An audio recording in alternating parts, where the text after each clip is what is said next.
The NFL is full of a bunch of underrated players. So in today's video, I want to talk about the 8 most underrated players currently playing in the NFL. So as I said, we're going to be talking about the 8 most underrated players in the NFL. Obviously, the opposite of underrated is going to be overrated. So if you guys do want to see a list of the 8 most overrated players in the NFL, let me know in the comment section below, and that will probably be my next video. And if I miss any names on this list, make sure to tell me in the comment section as well. But let's go ahead and hop into the list. Starting off at number 8, we're going to be talking about Logan Wilson, the linebacker for the Cincinnati Bengals. Now, the linebacker position in general has sort of become an underrated and underutilized position within the league. Many teams prioritize the secondary and sometimes the defensive line, but not many teams prioritize having dominant linebackers. But one of those teams that has somewhat made it a necessity for their defense has been the Cincinnati Bengals. Logan Wilson and Jermaine Pratt are 2 of the better linebackers in the league, and I do think they do see that position as somewhat of a priority. And fortunately for the Cincinnati Bengals, Logan Wilson has become one of the best linebackers in the league. The past several years, he has combined for over 100 tackles. He has over 50 assisted tackles last year. He has 5.5 sacks on his career, 11 interceptions, and multiple forced fumbles every single year. And that's basically the calling card of Logan Wilson. He is a turnover machine. Not many linebackers in today's league are optimistic and playmaking styled linebackers. Typically, we call cornerbacks those type of guys, like a Trevon Diggs or a Deron Bland. Those are guys who we typically see as being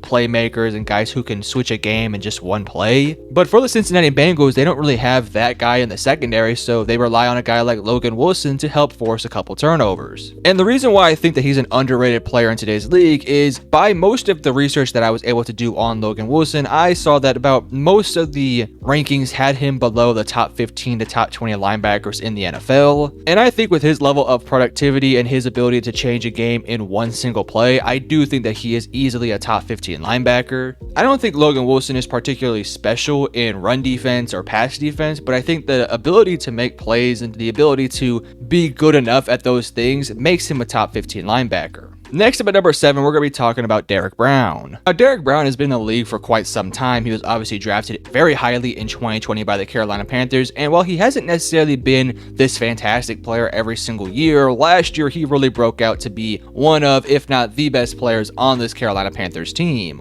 Now, I know for Carolina, there was not a lot of really positive things that happened last year. Obviously, the team was god-awful, the defense wasn't that great, and the offense was the worst in the league. But a bright spot for this team moving forward is going to be Derrick Brown. Last year, he combined for over 103 total tackles, had 2 sacks, and even had an interception last year. But the calling card for Derrick Brown is going to be his ability to stuff the run. Oftentimes, defensive tackles and defensive linemen in general are classified by how many sacks they get in a single year. And while I do view sacks as a very important stat for a defensive tackle like Derrick Brown, whose main objective is to stuff the run, only having 2 sacks is not disappointing at all. This is a guy who makes plays very often, not necessarily big splashy plays like the sacks or the forced fumbles or stuff like that, but makes plays in different areas. He's fantastic at holding up in his block, handling double teams, stuffing the run, all those sort of hard-nosed tackle stuff that you need to do as a defensive tackle. Derrick Brown does it at a very high level. Do I think Derrick Brown is the next Aaron Donald? Obviously not. Aaron Donald was a sack machine who could do everything on the football field. Derrick Brown is not quite that, but I do easily think he's a top 10 defensive tackle, especially when it comes down to being a stellar run stuffer. But next up at number 6, we're going to be talking about Christian Kirk of the Jacksonville Jaguars. Now, Christian Kirk started off his career with the Arizona Cardinals and has been a pretty consistent player throughout his entire tenure in the NFL. He didn't really break out until 2021 when he had a total of 982 passing yards, and then in 2022 when he broke out again with 1,108 passing yards. And unfortunately last year, dealing with a bunch of injuries, prior to the injuries, he had 787 yards on 57 receptions and 3 touchdowns. And while I don't think that Christian Kirk is a bona fide receiver 1 in the NFL, I do see many people continuing to undervalue what Christian Kirk brings to the table. Christian Kirk is your do-it-all guy who can make plays underneath, who can also make plays over the top. He's a big playmaker and oftentimes will take the big over-the-top throws for touchdowns. This is a guy who ideally you don't want as your receiver 1, but ideally you can have him as your wide receiver 2, and last year they did try to do that with Calvin Ridley, but unfortunately Ridley just did not turn out to be anything better than what they thought they had. But now you put him next to Brian Thomas, the rookie from LSU, and I do think he's going to be fantastic for this team. And now you're able to relieve Christian Kirk of those wide receiver 1 duties and put him back to where he should be at that wide receiver 2 spot. I do think as a wide receiver 2, he is extremely undervalued. He might be the best or second best receiver 2 in the league.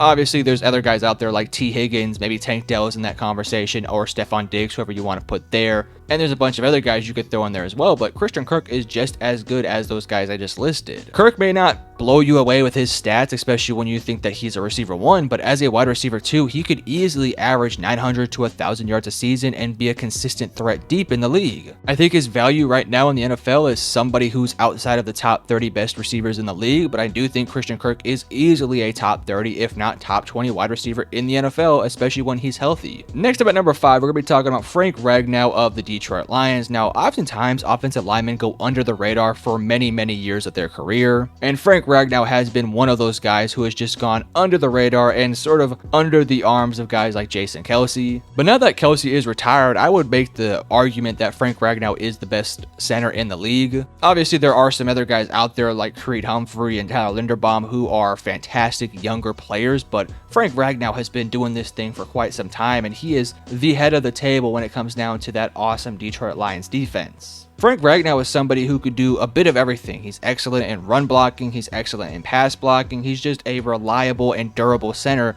that you can trust to make big plays throughout your entire tenure of him on your team. Again, he's an offensive lineman, and at that, he's a center, which is one of the more under-talked about positions in the league. But when it comes down to it, I don't really know if there's a more important position on the offensive line outside of the center, maybe besides like the left tackle. And Frank Ragnow, being who he is a fantastic center, and I think he's going to be a fantastic center this upcoming season. Now, usually when I see rankings for Frank, I don't really ever see him being talked about as the best center in the league. There have been a couple that would give him that nod, but I would say that he needs to be in the top 3 of every single list, and I did see a couple where he was outside of it. Coming in at number 4, we're going to be talking about James Conner of the Arizona Cardinals. I must be very open and transparent here. Just a few years ago, I thought that James Conner was the most overrated running back in the league, but after his past couple years with the Arizona Cardinals, I have 100% flipped the script on that note. Last year, he had 208 rushing attempts for 1,040 yards, which puts him at an average of about 5 yards a carry and 7 touchdowns. And being the fact that he is 29 years of age, which puts him as one of the older starting running backs in the league, he is only getting better with age. Again, he's 29 years old, and in his last and most recent year, it was his only year with 1,000 rushing yards, and I do expect him to get close to that number yet again this year. And I think more than just the stats for James Conner, the thing I like the most about James Conner is everything else that he brings to the table for this Cardinals team. I love the fact that he is a leader on the football field, a guy who you can rely on, especially when you're paired up to a guy like Kyler Murray, who's not necessarily the most vocal leader. He also does bring quite a bit when it comes down to the receiving game. Last year only had 27 receptions, but has consistently gotten over 30 to 40 receptions throughout his career. And he's also an excellent pass protector as well, so all the intangible stuff that you want with a running back, James Conner has it. And when it comes down to it, when it comes down to just pure running back stuff, if he got 300 carries a season, he would easily average over 1,000 rushing yards a season. James Conner doesn't really get the level of usage that you see other running backs like Derrick Henry and prime Le'Veon Bell. James Conner only consistently gets less than 200 or just at 200 rushing attempts a season. I do expect that to continue to follow through in next year's season, but I would not be surprised if his level of usage does continue to ramp up. Next up at number 3, we're going to be talking about Trey Hendrickson, the defensive end for the Cincinnati Bengals. Now, I know I talked a bit earlier about Derrick Brown and how the sack department doesn't really make you a good player or not, but I do want to throw this guy out here. Trey Hendrickson is a sack machine.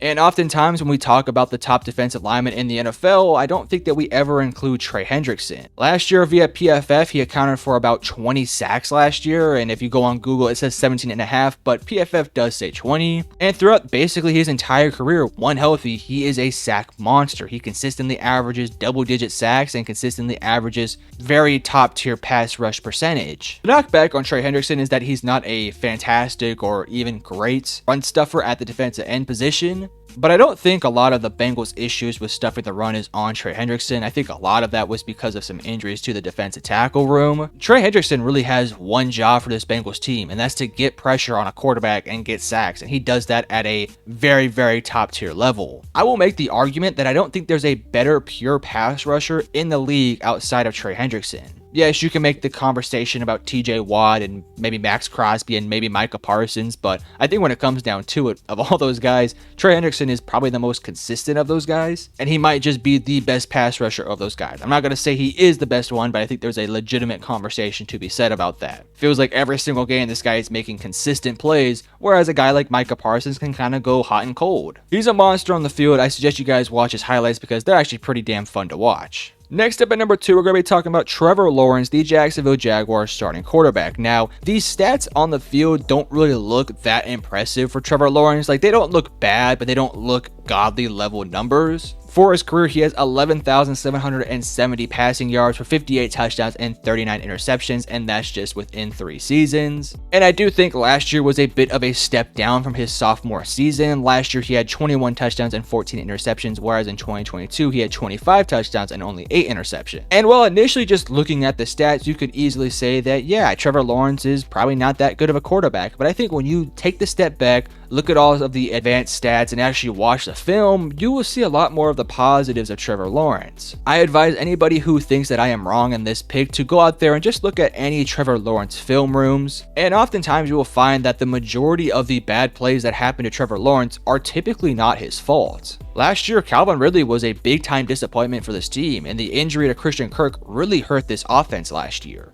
It also doesn't help Trevor Lawrence that Travis Etienne has not really developed into being that top-tier running back that this team thought he could be. I don't really know what to expect from Trevor Lawrence next year because I don't really know what to expect from Brian Thomas. But if Brian Thomas can be really good next year, then Trevor Lawrence is going to have a massive season next year. He's consistently putting the ball in the right place, making the right reads, and throwing pretty damn good balls, but consistently over and over again, a piece of either the offensive line would let him down or a piece in the receiving room would let him down. And that's not to say that everything is going against Trevor Lawrence. He has a pretty solid team around him, but ultimately speaking, I think there's a lot of really good things that does happen with Trevor Lawrence. Now, I'm not here to make the argument that T-Law is a top 10 quarterback in the league. If you want to make that argument, go right ahead. I don't think he's top 10, but I consistently see him getting compared to the likes of Daniel Jones, which I think is absolutely ridiculous and just complete rage bait. Trevor Lawrence is probably a top 15 quarterback, and I think if he has a big year next year, he's easily a top 10 quarterback. Let's not forget he was drafted number 1 in the NFL draft for a reason, and we saw in 2022 what he can do when he's playing football at a very high level. I expect him to play much better this upcoming season and play up to a level that we all had expectations for when he was taken out of the draft. But now let's talk about the number 1 player on my list, and if you've been following this channel for quite some time, you will know that I have been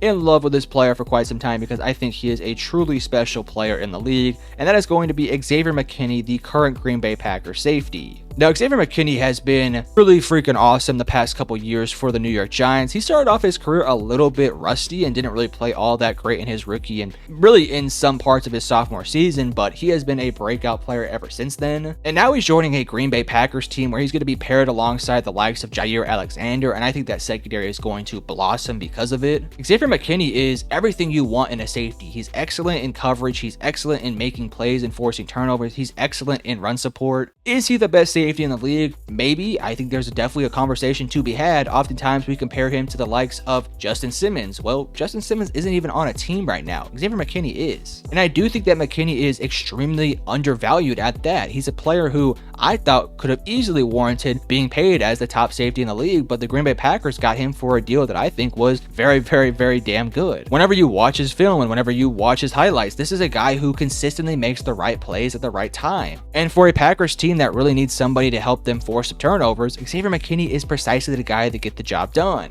Again, I think he's an undervalued player, and I think when it comes down to it, he might just be the best safety in the league. He stays healthy, he's very consistent, he forces turnovers, he's good at run support, good in pass coverage. There really is not a major flaw to his game. Again, that's not to say he's a perfect player, and that's not to say he is the best safety in the league, but I definitely do think there's some conversations we need to have about Xavier McKinney. But that is going to conclude my list. If you guys have any more recommendations for players that could have been on this list, again, let me know in the comment section below. And if you enjoyed the video, hit the like and subscribe button, and I love you guys. Peace.